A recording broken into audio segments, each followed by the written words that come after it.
Hello my dear students, welcome to my YouTube channel. Today we are going to discuss MCQ for PSPD subject Power System Improvement. Question number 1. Steady state stability of power system is improved by, so stability can be improved by using double circuit line instead of single circuit line.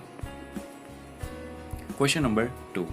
The transient stability of power system can be effectively improved by, so it can be effectively improved by single pole switching of circuit breakers. Question number 3.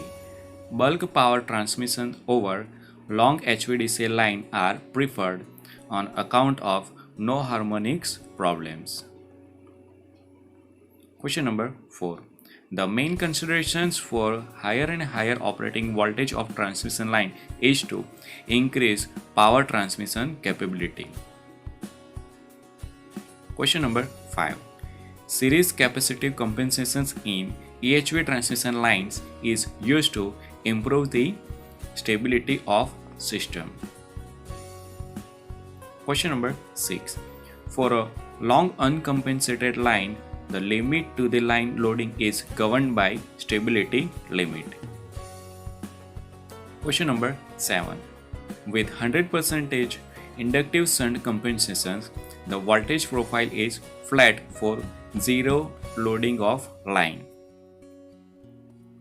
Question number 8. Transient stability limit of power system can be improved by adding series capacitor in system.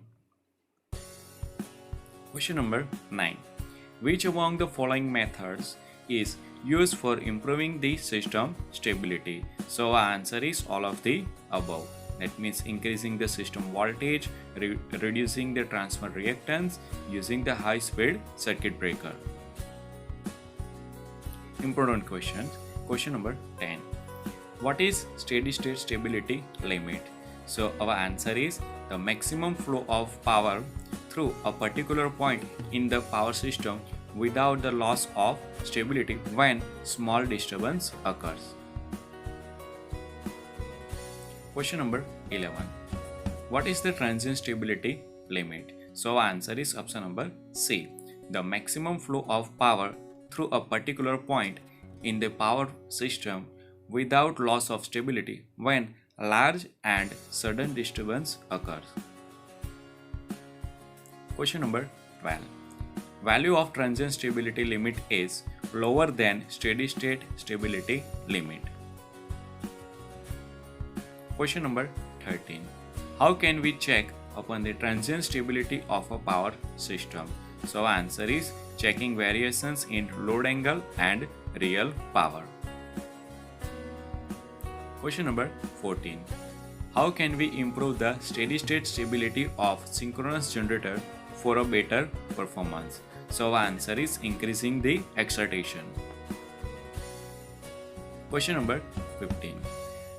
The measures to improve the transient stability of power system during the unbalanced or unsymmetrical fault can be taken as single pole switching of circuit breaker. Question number 16. What does the steady state stability of power system is signify?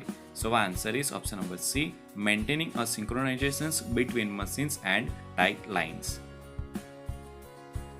Question number 17. Condensers are used to provide the compensations at the receiving end of a transmission line so as to improve its voltage profile. So answer is condensers, option number A.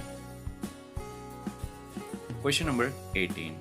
Shunt compensations in an EHV line is used to improve, option number B, fault level and voltage profile. Question number 19.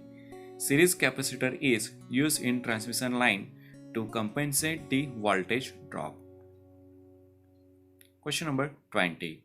Voltage of transmission line can be controlled by reactive VR injections, option number C. Now question number 21. The load carrying capability of long AC transmission line is limited by stability considerations.